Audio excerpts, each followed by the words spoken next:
అందరికీ హాయ్ అండి. చూడండి నా ముందేముందో. ఇదిగో ఈ పువ్వులు చూడండి, ఎప్పుడు పూస్తూనే ఉంటాయండి. బాగుంటాయి, చాలా బాగుంటాయి.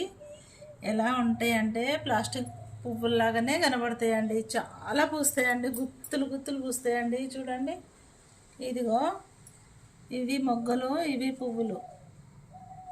ఎంత బాగుంటాయి, లైట్ కలర్లో, లైట్ వైలెట్ అని వచ్చింది. బాగుంది కదా.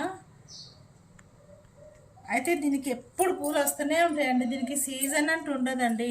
మనకి ఏ కాలమైన పువ్వులు ఇలా వస్తూనే ఉంటాయి. కాకపోతే దీనికి వాటరు ఎప్పుడు పచ్చిగా ఉండాలి, అప్పుడే మనకి పూలు ఎక్కువ వస్తాయండి.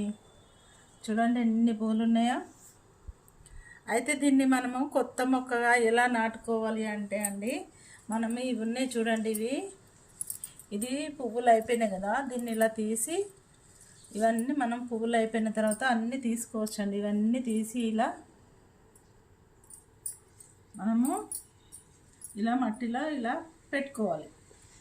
ఇవి పెట్టినా పర్లే, మనకి ఈ ఆకులు పెట్టుకున్నా పర్వాలే. ఇలా దీనికి తర్వాత కొన్ని రోజులకి దీనికి కింద అడుగున చిన్నగా దుంపల్లాగా ఉంటాయండి. ఇంత చిన్నగా ఉంటాయి.